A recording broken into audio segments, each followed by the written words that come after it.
আসসালামু আলাইকুম। আজকে নিয়ে এলাম স্বামী কাবাবের রেসিপি। প্রথমে আমি হাফ কেজি একটু বেশি মাংস নিয়েছি এবং হাফ কেজির কম বুটের ডাল ধুয়ে নিয়েছি।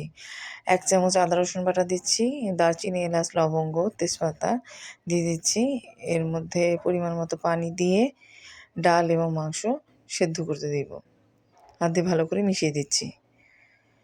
এরপরে এর মধ্যে 1 চামচ ধনিয়ার গুঁড়া, 1 চামচ জিরার গুঁড়া এবং 1 চামচ মরিচের গুঁড়া দিয়ে দিব। দিয়ে ভালো করে মিশিয়ে নিব। এরপরে পরিমাণ মতো লবণ দিয়ে সেদ্ধ করে নিয়ে এরপরে বেটে নিতে হবে ডালটা।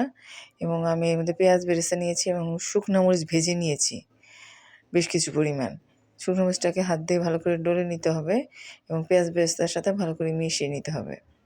পেঁয়াজ বেরেস্তার সাথে ভালো করে মেশানো হয়ে গেলে আমি আগেই আমার ডালের মধ্যে লবণ দেওয়া ছিল, লাগলে প্রয়োজনে আবার দিব।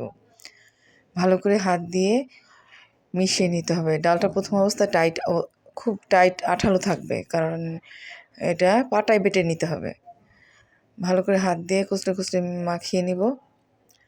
মাখিয়ে নিয়ে এর মধ্যে আমি আরও কিছু মশলা, গরম মশলার গুঁড়ো, গোলমরিচের গুঁড়া এবং জিরার গুঁড়ো দিয়ে ভালো করে মাখিয়ে নিব।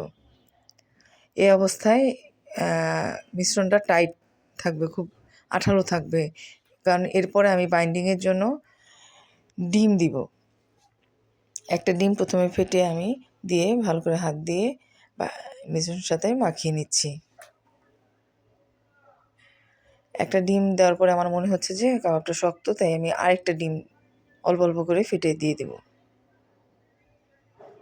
ফেটে দিয়ে ভালো করে কাবাবের সাথে মিশিয়ে দিতে হবে, কারণ এই ডিমটাই আপনার বাইন্ডিংয়ের কাজ করবে। ভালো করে মিশিয়ে তবে চেষ্টা করবেন সবসময় যেন কাঁচা পেঁয়াজ না দিয়ে পেঁয়াজ বেরেস্তা দেওয়ার জন্য কাবাবে। এরপর আমি হাত দিয়ে গোল গোল করে শেপ দিয়ে দিচ্ছি। হাতটাকে ভালো করে ধুয়ে নিতে হবে। গোল গোল করে শেপ দিয়ে আপনি চাইলে লম্বাও শেপ দিতে পারেন।